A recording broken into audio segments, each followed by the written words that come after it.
The heart pounds wildly, hands trembling slightly, but not from fear. The evening that was supposed to mark the beginning of a new life is already throbbing in his temples. Everything planned down to the smallest detail: a cozy Italian restaurant, a quiet corner, favorite candles, and the subtle gleam of a ring in his pocket. It was all meant to be perfect. But sometimes reality strikes like icy water, sharp, merciless, without warning.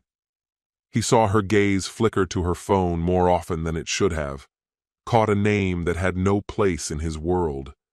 But the plan was already in motion, the wheel spinning, and stopping now meant plunging into the abyss. Except, who could have known the abyss had already opened beneath his feet? When you say the words you've been holding on to for months and hear that coveted yes, it feels like you've won. But everything shatters in a single moment, just a phone vibrating and a few words she tried to hide. He should have walked away then, but instead, he chose to see it through, even when the truth left him with no shelter, no illusions. Hello, my friend. I'm so glad you stopped by my channel.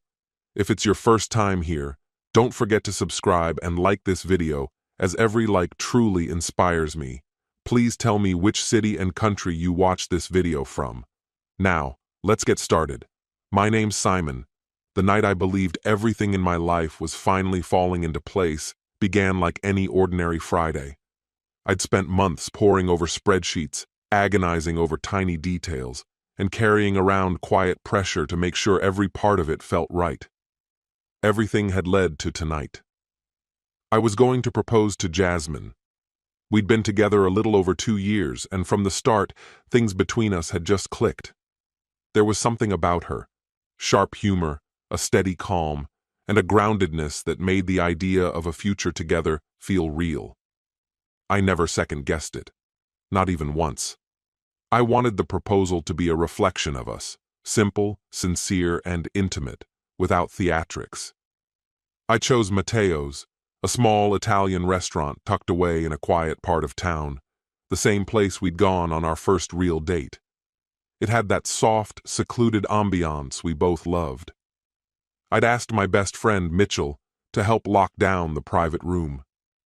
Jasmine's cousin, Hannah, offered to bring a few subtle touches, candles, some gentle floral arrangements, nothing over the top. As I slipped the engagement ring into my coat pocket, it felt like it carried the weight of a whole chapter of my life, a slender silver band with a single diamond, timeless, modest, exactly her taste. We headed out just before 8. She came down the stairs in a green dress I didn't recognize, and the moment she smiled, all the nerves that had been building in me just faded. That's how she was for me, like a reset button I didn't know I needed. We talked during the drive, but something felt off. She kept glancing down at her phone, texting quickly, then angling the screen away from me when I looked over. I asked if everything was okay. She gave me a quick smile and tucked her hair behind her ear. "Just work stuff," she said. "Nothing serious." I took her word for it. Or maybe I just wanted to. When we arrived outside Matteo's, I sent Mitchell a message. "We're here." He texted back right away, "All ready." I double-checked the ring box. My heartbeat was steady, hands still, no trembling. This was it. The moment everything was supposed to change. And it did change, just not the way I expected. We stepped into Matteo's. The lights were low and golden, just as I'd hoped. Soft music played, candles flickered gently. The private dining room waited behind a curtain. Mitchell and Hannah were hidden behind the divider, waiting for the signal. Jasmine looked around, offering a small smile. "It's nice," she said. "Not stunning, not beautiful, just nice." I pushed the thought aside. There was only one shot at this, and I wasn't going to let hesitation ruin it. We took our seats and skipped the menus. The waiter brought over 2 glasses of wine without a word. Another detail I'd planned ahead. Then her phone buzzed on the table. She grabbed it instantly. Too fast. I caught the name before she flipped it over. Liam. Not her mom. Not Hannah. Not a coworker. Just Liam. Everything all right? I asked, doing my best to sound casual. She laughed softly, a little forced. Oh, that's just Liam from the running group. Probably about some weekend thing. No big deal. I nodded, slowly. Maybe it was harmless. Maybe my nerves were distorting everything. But my stomach dropped, sudden and cold. Then Mitchell texted, "Ready?"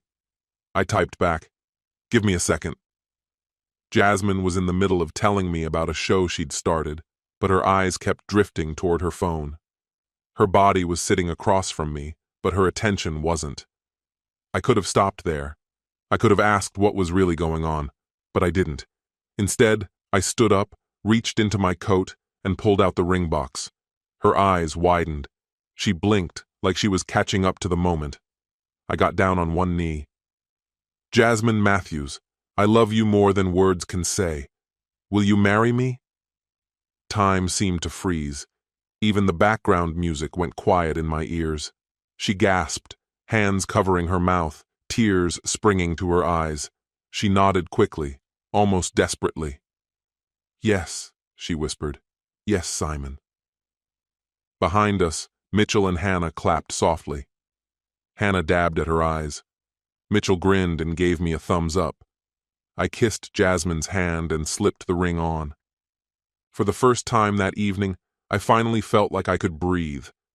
Then, beneath the table, her phone vibrated again. I looked down, and this time, I saw the message. "Miss you. Can't wait to see you." I didn't react, not right away. I sat back down slowly, my heart pounding, thoughts scattering like leaves in the wind. Jasmine wiped at her cheeks, let out a breathy laugh, and turned her hand so Hannah could admire the ring's sparkle.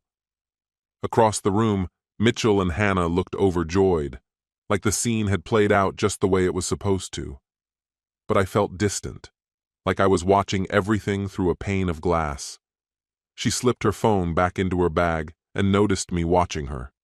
Her smile came fast, too wide. "You okay?" she asked, her voice light. But something in her tone said she already knew I wasn't.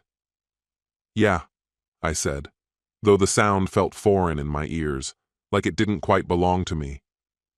Around the table, the celebration continued. Plates came and went, glasses chimed in cheerful toasts.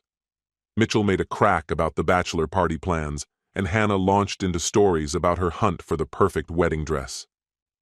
Across from me, Jasmine kept sneaking peeks at her phone beneath the table, not even pretending to hide it anymore. Subtlety had clearly stopped mattering. When dessert showed up, she leaned over, kissed my cheek lightly, and whispered, "Be right back, babe." Then she slipped off down a dim hallway at the back of the restaurant. Mitchell leaned toward me, grinning wide. "You crushed it, bro," he said. "She looks like she's walking on clouds." I nodded without thinking, purely automatic. Half a minute later, I pushed back from my chair and followed the route she'd taken. I found her standing by the service exit near the kitchen, half hidden in shadows, her phone pressed tight to her ear. "I don't have long, Liam," she said, voice hushed and hurried. He popped the question. I said yes, I know, yeah, it's wild. "No, I didn't tell him about us," she went on. "He has no clue. I just need a little more time, okay?" There was a pause. Then her tone shifted, turning soft, even tender. "I miss you too. I can't wait to see you tonight." My stomach twisted. I took a step forward, and the floor groaned under my shoe. Her head snapped around. The color drained from her face as soon as she saw me. Like a kid caught doing something wrong, she shoved her phone into her purse. "Simon," she stammered, voice tight with panic. I raised a hand to cut her off. I didn't want lies. Not yet. "Who's Liam?" I asked, my voice like ice. She opened her mouth, then shut it. Swallowed. "It's not what you think," she blurted, words stumbling out. It's complicated." I didn't say anything, just looked at her. She edged toward me, hand reaching. "Come on, let's just head back," she said quickly. "We can talk about it later." Later. That damned word again. I drew in a slow breath. My hands didn't shake. My voice stayed calm. No, it's over, I said, quiet but sure. Go back in and finish the performance if you want. I'm done. I turned and walked. Behind me, her heels clattered against the floor. Simon, please, she whispered harshly, hurrying after me. I didn't stop. I pushed the front door open, and the cool night hit me like a slap, pulling me fully back into myself. She caught up outside, grabbing my arm. Just hear me out, she begged, out of breath. I jerked away and turned to face her. You said yes to me, I said evenly. Then you went and told him you missed him. She froze on the sidewalk. You lied to my face, Jasmine. Tell me which part of that I'm supposed to misunderstand. Her eyes blinked rapidly, brimming with tears. I never meant for this to happen, she said. I was confused. Liam, it's nothing. He doesn't mean anything. It was stupid. Nothing? I repeated. You left our engagement dinner to call him. Her mouth opened again, but she had no answer. Behind her, Mitchell and Hannah had stepped outside, watching us with puzzled expressions. Mitchell met my eyes, saw something there, and stopped cold. You lied, I said again. And you're still lying. Jasmine's face crumpled. Her voice dropped. Please, not out here. I let out a short, bitter laugh. You already brought it outside. She tried one last time. I love you, Simon. I do. I was just scared, that's all. I made a mistake, but I can fix this. You don't fix love with a backup plan, I said, stepping away. For a long moment, none of us moved. The only sound was our shallow breathing against the silence of the street. I reached into my pocket and pulled out the ring box, empty now, but once filled with hope and promises. I placed it in her hand. Here, I said. You'll need it for someone else. Her fingers curled around it instinctively. She looked down, stunned into silence. I didn't wait for her to speak. I turned, walked straight to my car, got in, and drove off without a second glance. When I got home, I locked the door behind me and dragged a chair beneath the handle. Something solid, something final. I wasn't going to sit through any justifications. I wasn't going to let her pretend everything was fine. I dropped my keys on the counter, collapsed onto the couch, and stared blankly at the wall. This night was supposed to be one of the happiest of my life. It didn't feel like a breakup. It felt like the ground had dropped out from under me. Sometime later, Jasmine showed up. I heard her at the door, first a few quiet knocks, then more urgent ones. She called my name, but I didn't move. Eventually, the knocking faded into silence. I stayed there, letting the quiet sink in, like mist slipping through the cracks. I could hear her footsteps receding down the hallway. That night, her texts started rolling in, one after another. Regret, desperation. I made a mistake. It didn't mean anything. Can we please talk? I left them unread. I couldn't face another false promise. Not yet. By the next morning, a locksmith had come and gone. The locks were changed before noon. A new set of keys in my pocket. A new line drawn in the sand. She was officially out. 3 days passed. I kept up appearances, showed up at work, hit the gym, pretended like my world hadn't collapsed. Then I cleared the apartment of her presence. Her sweaters, her favorite novels, the art she insisted made the place feel like home. I packed it all into boxes and dropped them off at her parents' front porch. No note, no message, just closure and cardboard. Jasmine didn't back down. She kept calling, kept texting, even showed up at my workplace unannounced. I stayed unmoved. I thought maybe silence would be the last thing she'd hear from me. I was wrong. Thursday night, my phone lit up with a number I didn't recognize. I was about to let it go to voicemail, but something told me to answer. Hello? I said. There was a pause. Then a voice. Young, uneasy. Is this Simon? Yeah. Who's this? It's Liam. My chest tightened. I stood instinctively. What do you want? He hesitated. I thought you should know. I didn't realize she was with someone. Jasmine had told him she was single. I didn't respond, just waited. We met at the gym 4 months ago. She said it was just casual, nothing serious. He hadn't even known my name until a few days ago. The line went quiet for a moment. When I found out, I ended it, he said. Told her it wasn't right. She said she didn't want to lose either of us. My hands clenched involuntarily. He lowered his voice. I'm sorry, man. If I'd known, I wouldn't have gone near her. I pushed the bitterness down. Appreciate the call, I said, and hung up. I sat in silence, staring at the wall. 4 months. While I'd been dreaming of a future with her, she was still browsing her options. Not committed, still shopping around.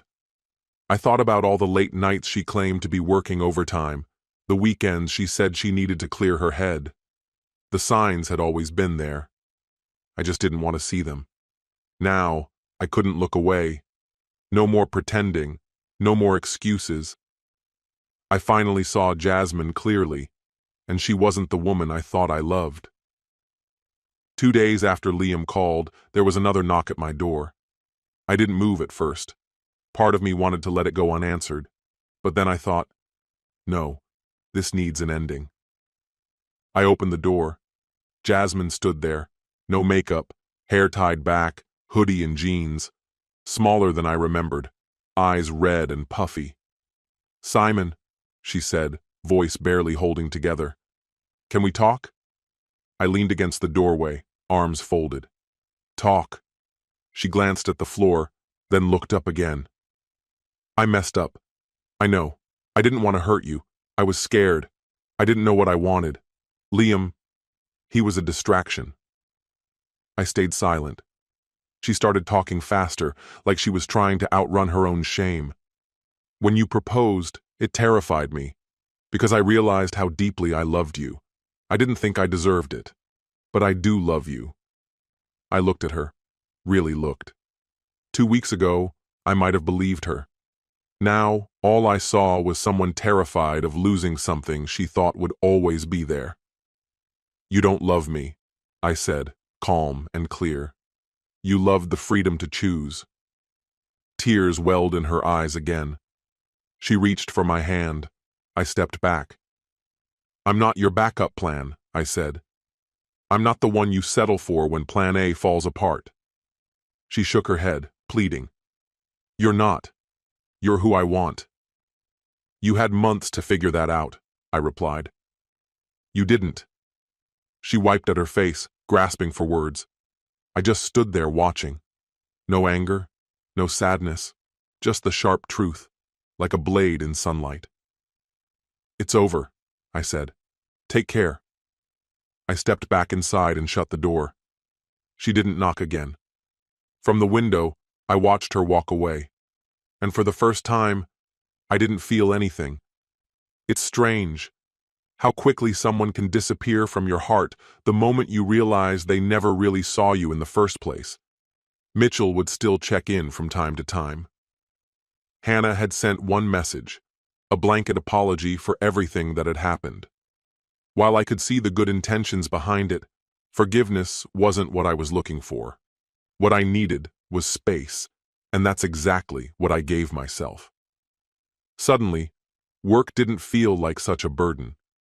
I started sleeping soundly again. I picked up my old running routine, revisited passions I'd left behind when I was too busy trying to shape a life around someone else. One night, I was out with a few friends, laughing louder than I had in months, when my phone lit up. Jasmine's name appeared with a short message. Can we talk? I stared at it for a moment, not out of hesitation because I wasn't torn at all. I gave a small smile, blocked the number, slid my phone back into my pocket, and that was that. No long conversations, no emotional goodbyes, no second thoughts, just clean, final closure. It's strange. When betrayal hits, it feels like it might break you, like the weight of it will press down on your chest forever. But here's the thing. Betrayal comes with a gift. It strips away every comforting lie you've told yourself. It unmasks the truth, not just about them, but about you. If she hadn't revealed who she truly was, I might have spent years pouring myself into a future that was always destined to collapse. Now I'm building something real, something that's mine. And this is the life I should have been fighting for all along. This story has come to an end. What's your opinion? Share it in the comments, my friend. And if you like this story, check out other exciting videos on my channel. I'll say goodbye until the next video. See you.